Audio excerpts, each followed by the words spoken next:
Hey folks, Chris once again. Welcome back to another video. This is another request this time from David's videos, and he wanted me to react to top 5 scariest Goosebumps monsters. To be honest, there's a lot of great Goosebumps monsters. I'm surprised they only came up with 5, to be honest. And there's a lot on here. There's a lot more than 5, man. I can't believe there's only 5 of them, but let's react to it. Yay! Hello horror fans, and once again welcome back to the Scariest channel on YouTube, Top 5 Scary Videos, the place where you're always welcome to share a place by our digital campfire, scatter some dust into the middle, and welcome to the Midnight Society. Wait a minute, sorry, that's the wrong one, isn't it? I mean, what's going on, guys? As always, I'll be your spirit guide, Jack Finch, as we peek back into the strange world of R.L. Stine, and this time, shock in horror, as we take a look at the top 5 scariest Goosebumps monsters. Or the clip.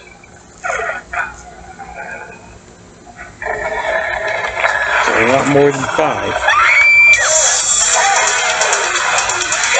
I hope you enjoyed our recent dive into the scariest Goosebumps books ever. It hit me with a nostalgia wave to see how many of you guys were fellow fans of the series, and was great to see that the classics remain classics for a reason. Here we're going to get a little more specific though, and we're going to be taking a look at the monsters as a whole rather than the story. Well, before we dive into that, you know how it is, guys. If you're a fan of this video, Goosebumps, R.L. Stine, or just top 5 scary videos in general, then go ahead and hit that thumbs up button, as well as that subscribe bell, so you can stay up to date with our latest and most terrifying uploads. Also, if you'd like to get in touch with the creative team here at Top 5 Scary, then make sure to pay a visit to the info box below. Let's get started, shall we? Kicking off at number 5, Slappy. Of course, it has to be Slappy.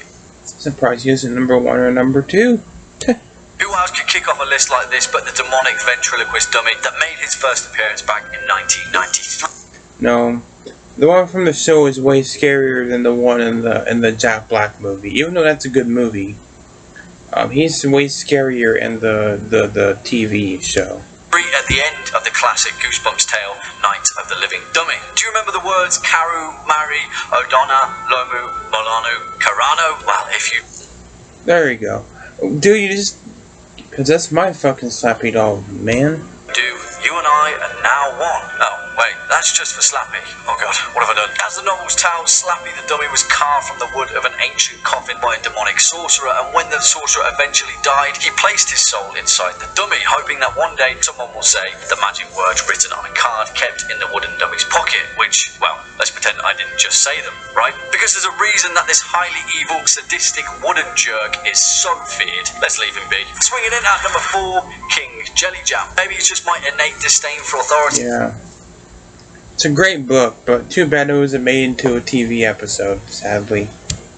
But the overarching monster in the horror at Camp Jelly Jam was the stuff of nightmares for me as a kid. Also, it was just accentuated by how downright weird and creepy that whole book was, bookmarked by the book's cover art, and how messed up Camp Counselor Buddy was. Now, that guy's a creep. I mean, I'm not going to sugarcoat it. King Jelly Jam, the giant amorphous purple blob that was born from the result of a careless camper leaving a cup of pudding in a nearby radiation-infested cabin, which is kind of terrifying enough in itself. But, well, he isn't really scary. Yeah, he's gross, he's a little bit disturbing, but the real fear is in how downright weird that entire book is. You've got brainwashed camp counselors, you've got enslaved children constantly scrubbing a giant purple blob who periodically causes slugs to sprout out of their skin. Hell, even R.L. Stine knows it. In a Reddit AMA back in 2016, author claimed that King Jelly Jam was the grossest character he'd ever written, which still hasn't been topped to this day. Gross, dudes. Next up at number 3, the lawn gnomes, because there's nothing more terrifying than a horde of creepy looking...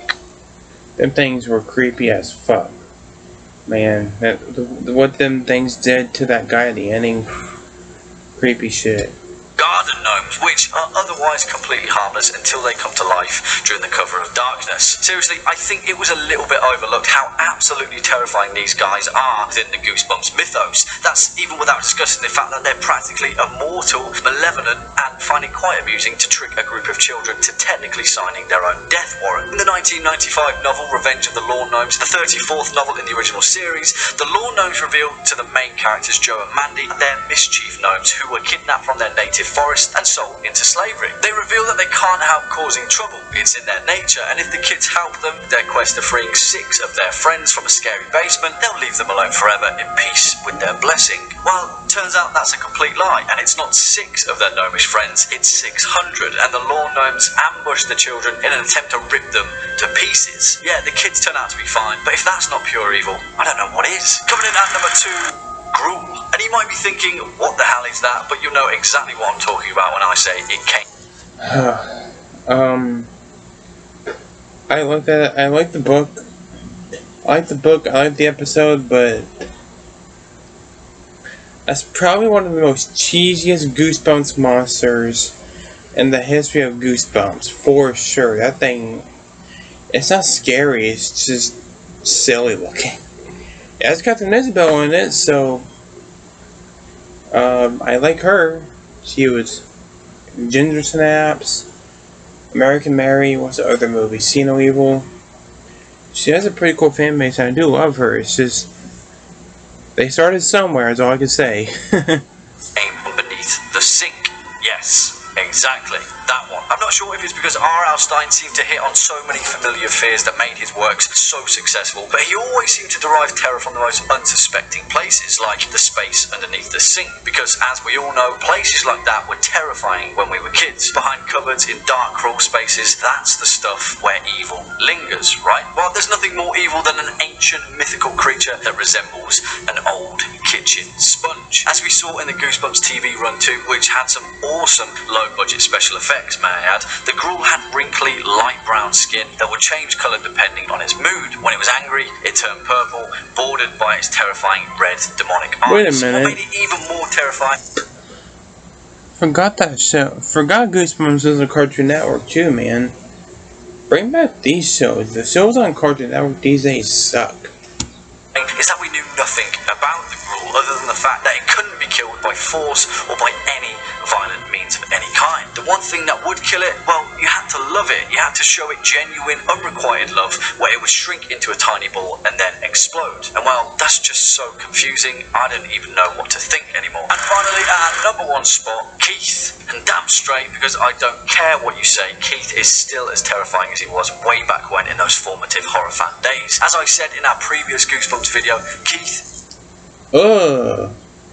Which one's this one? That looks like a fucked up version of SpongeBob.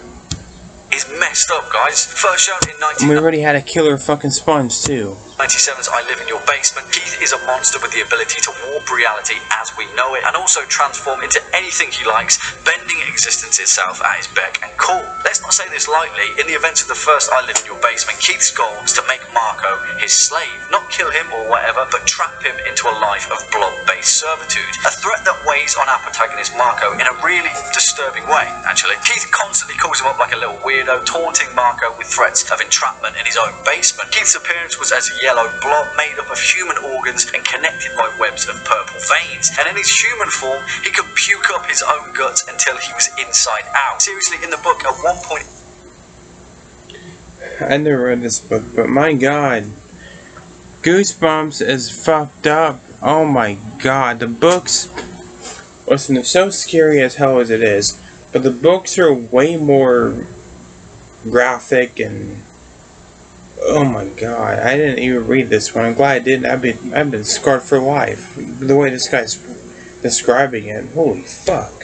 When he does this while screaming his lungs out, staring into Marco's eyes as his own heart passes over his teeth. Seriously, this creepy little guy can get out and stay out. I'm done with Keith. Well, what do you guys think? Who do we miss from this list? Leave your thoughts in the comment box down below. Cheers for sticking around all the way to the end. If you'd like to continue on with your Goosebumps binge, then feel free to hit that playlist floating shortly above. As per usual, I've been your host, Jack Finch.